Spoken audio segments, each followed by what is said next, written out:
Bonjour, une question qui avait été soulevée il y a quelque temps, en 2018, ça fait un bout de temps, et que j'avais rapidement abordée dans les petites séries qui abordaient plusieurs questions le dimanche matin, il me semble. Et puis sont revenues d'autres questions annexes qui me ramènent à celle-ci dernièrement, une fois, deux fois. Donc dans ce cas-là, je me dis bon, message, il faut qu'on y retourne et qu'on regarde de plus près peut-être sous un nouveau jour cette question.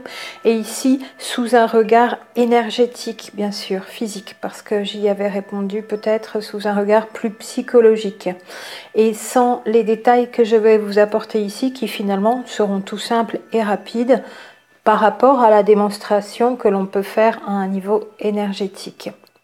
Ça va aussi de pair en parallèle avec les questions sur l'énergie du pervers narcissique, les différences, les similitudes avec l'énergie de la flamme jumelle. Est-ce que la fausse flamme jumelle existe? Et là aussi, différence d'énergie ou pas? Est-ce que pervers narcissique et fausse flamme jumelle, c'est confondu? Voilà, c'est un peu toujours ce même thème ici. Et donc, pour bien poser la question clairement sous un regard énergétique, c'est-à-dire dans l'observation de ce que l'on peut ressentir, mesurer au niveau du corps physique et des corps subtils, à ne pas confondre avec la partie spirituelle, je vais bien reposer ici la question. Parce que dans le titre, vous avez l'énergie de mon jumeau peut-elle se retrouver dans un autre? Je n'avais pas forcément la place, on est un peu limité en caractère, en longueur de titre, et on va la reposer bien comme il faut ici, la question. Donc, l'énergie de mon jumeau, celle de la personne que j'ai rencontrée et avec qui il y a eu la reconnaissance, la reconnexion au niveau énergétique, au niveau des chakras, avec qui il y a eu cette émulation d'énergie, cette arrivée d'ondes d'énergie, cet afflux d'amour, cette expansion du chakra du cœur, en très résumé, cette énergie de mon autre 1. Peut-elle temporairement disparaître? 2. Pendant ce laps de temps où elle aurait disparu, est-ce que cette même vibration pourrait se retrouver chez un autre qui va engendrer le même effet sur moi, donc me faire le même effet?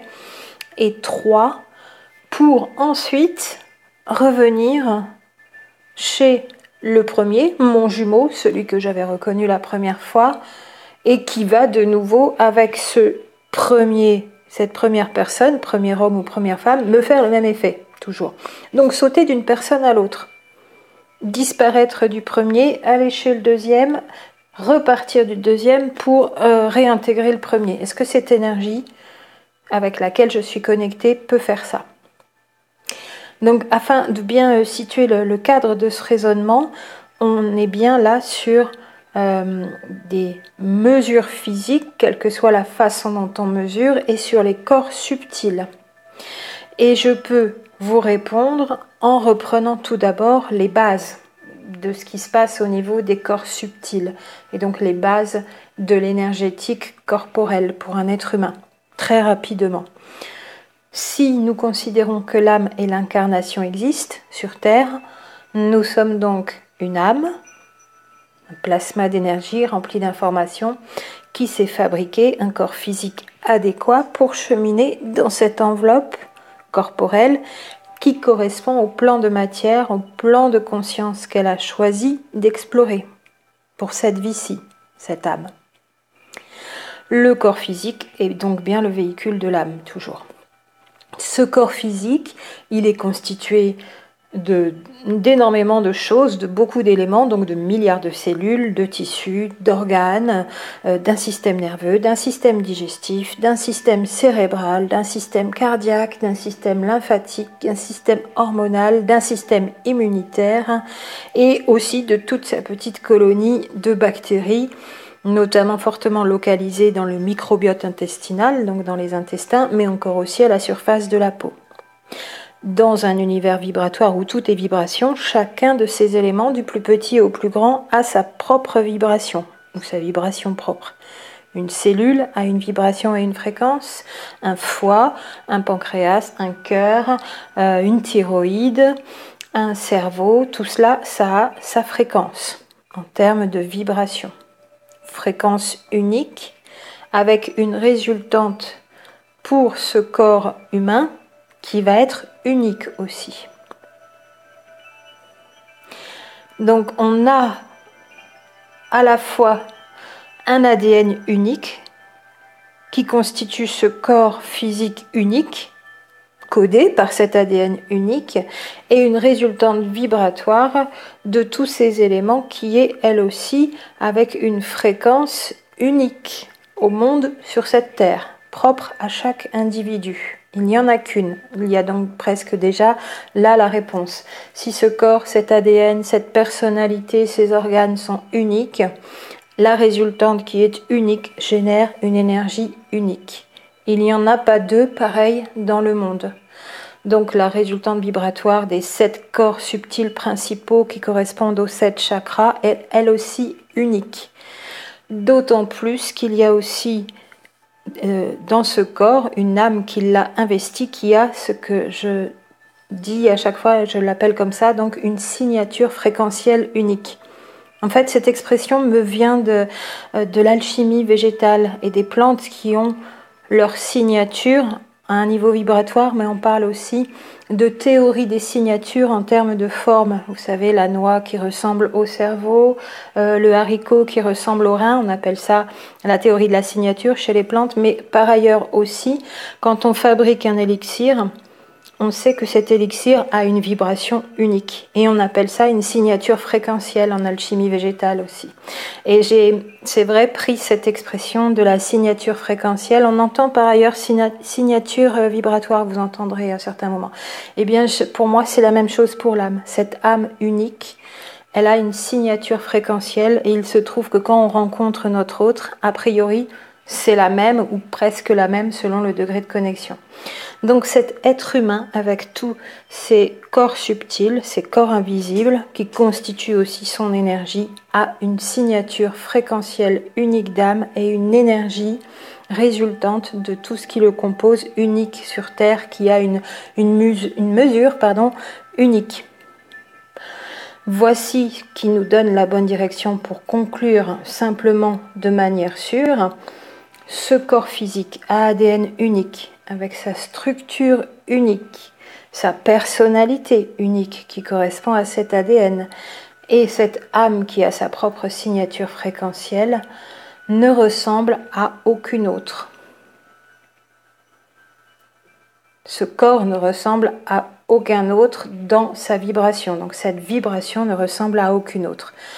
Autrement dit encore, l'énergie d'un individu est unique, parce qu'elle est la résultante de toutes ces composantes uniques. Et c'est cette énergie que nous captons chez notre autre au moment de la reconnaissance, quand il y a reconnexion, y compris reconnexion énorme au niveau du chakra du cœur et au niveau des autres chakras, mais de manière variable selon les duos. C'est cette énergie-là que nous captons à ce moment-là à un niveau vibratoire. Cette énergie, elle appartient à la personne et à cette personne uniquement. Elle ne peut donc pas se promener comme ça d'un individu à l'autre. Elle est attachée à une seule personne. Alors, attachée, c'est une comparaison, c'est-à-dire que cette résultante de tous ces éléments uniques ne peut pas se retrouver chez quelqu'un d'autre. Sinon, ce serait la flamme jumelle du jumeau de qui est partie cette énergie, peut-être par rapport à la fréquence, à la signature fréquentielle de l'âme. Et il se ressemblerait en tout point et il serait censé avoir le même ADN. On a vu que tous les ADN sur Terre sont uniques. S'il y a une vibration qui nous est en commun entre jumeaux et jumelles, c'est la signature fréquentielle de l'âme. Mais même au niveau de l'ADN, nous n'avons pas le même. Sinon, nous nous ressemblerions en tout point. Et même biologiquement, les bébés jumeaux, donc vrais jumeaux, monozygotes, n'ont pas exactement à 100% le même ADN. C'est ce qu'on avait cru avant d'en savoir plus sur l'ADN. On avait extrapolé. Aujourd'hui, on sait que même les vrais jumeaux monozygotes n'ont pas le même ADN. À chaque individu sur ce plan de matière terrestre, il y a un ADN unique, avec une résultante vibratoire unique au niveau corporel dans ce plan de matière 3D, 4D, 5D maintenant, et une signature fréquentielle d'âme unique, qui elle peut avoir sa contrepartie, son double donc, puisqu'on a supposé dans notre concept FJ qu'une âme a un pôle yin et un pôle yang. Et c'est ça les polarités, parce que souvent on entend encore les êtres sont affublés de polarité. Polarité, c'est du plus-moins ou du yang-yin. Les êtres humains, eux, sont constitués de plein de yin-yang et de plein de plus-moins. Nous ne sommes pas des polarités, nous sommes des ensembles d'éléments polarisés. Petite rectification, mais qui me semble d'importance, parce que si on était des polarités, on serait tout yang, ou tout plus, ou tout moins, ou tout yin. Or, nous savons bien que nous sommes composés d'énormément d'énergie yin et yang, plus ou moins. Et qu'on a une résultante là-dessus en dominante. Mais on a quand même toutes nos énergies yin, même si on est à dominante yang, avec toutes les énergies yang qui constituent cette dominante. En fait, c'est un grand ensemble de plus et de moins où il peut y avoir une énergie prédominante. Donc cette énergie est attachée à une seule personne et à aucune autre.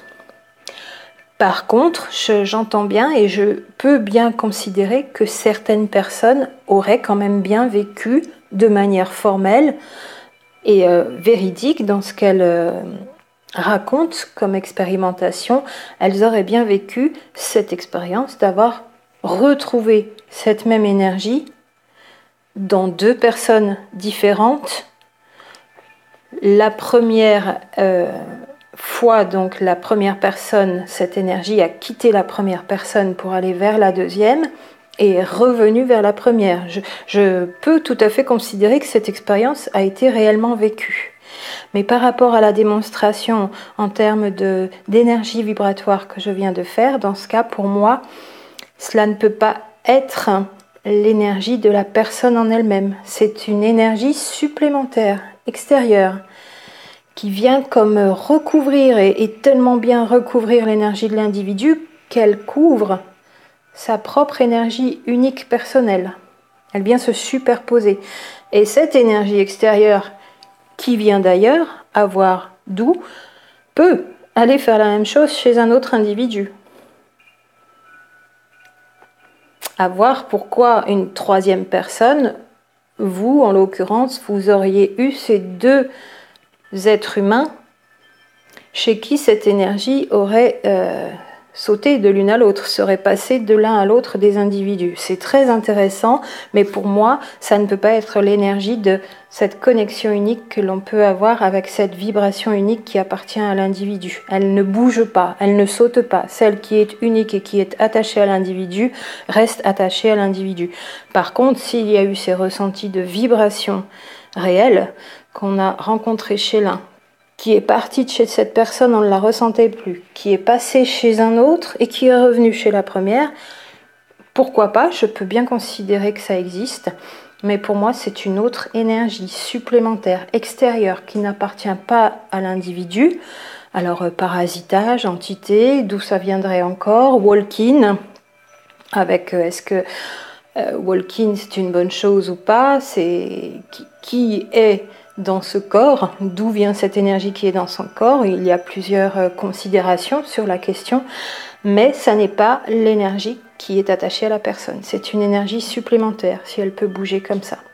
Et dans ce cas, donc pour conclure, j'y regarderai de très près par rapport à tout ce qui caractérise la relation, tous ces phénomènes d'énergie. Est-ce que ça se passe bien? Est-ce que ça monte en vibration? Est-ce que c'est bénéfique? Est-ce que ça donne la santé? Ça donne la pêche? Qu'est-ce qui se passe au niveau sexualité? Comment ça se passe entre les deux personnes? Et quand cette énergie est là, et quand elle est partie, et comment ça se passe avec la troisième, chez qui cette énergie aurait sauté. J'y regarderai vraiment de très près, et je prends le sujet avec beaucoup de précaution, parce que je n'ai pas de témoignage suffisants et suffisamment nombreux, et d'avoir aussi effectué plus d'appréciation, voire de mesures en direct, bien sûr. Si vous pouvez témoigner de ce genre d'expérience, bien sûr, si vous en avez envie, vous pouvez m'en faire part, et on aura peut-être un peu plus d'éléments pour savoir d'où vient une énergie pareille qui, pour moi, dans la démonstration ici, n'appartient pas à l'individu. Et elle ne saute pas d'un individu à l'autre, cette énergie unique qui est attachée à cet individu, qui correspond à son ADN. Ces champs morphogénétiques, ceux dont parle Rupert Sheldrake, si vous connaissez donc, et cette signature fréquentielle d'âme unique aussi. Voilà pour ma réponse à cette question qui s'inscrira dans tout ce domaine des énergies supplémentaires, des énergies perverses, des énergies parallèles, des énergies qui vont et qui viennent. Vous avez en relation, si vous voulez prolonger ici les informations, donc la numéro 323 comme vidéo, la géométrie énergétique sacrée des corps des jumeaux. Et puis aussi la numéro 163, si vous voulez, je vous les mets à la fin en prêt à cliquer, à la fin de cette vidéo. Donc le corps des deux jumeaux en tant que véhicule de l'âme. Et puis encore, si vous voulez, pour les ressentis physiques, ce qui se passe dans un corps, ces ressentis d'énergie, la numéro 419, qui pourrait aussi être une extension sur les symptômes du processus de transformation physique pendant le parcours à un niveau énergétique, donc chez les flammes jumelles. À très bientôt, et si vous avez d'autres questions, n'hésitez pas, bien sûr il y en a beaucoup, il y en a en attente, mais mettez-les quand même dans un mail et à un moment ou à un autre si ça s'y prête, parce qu'il y aura d'autres personnes qui ramènent cette question aussi de nouveau, elles seront avec plaisir, si je le peux, traiter ici en audio et en vidéo. Et prenez soin de vous, à très bientôt.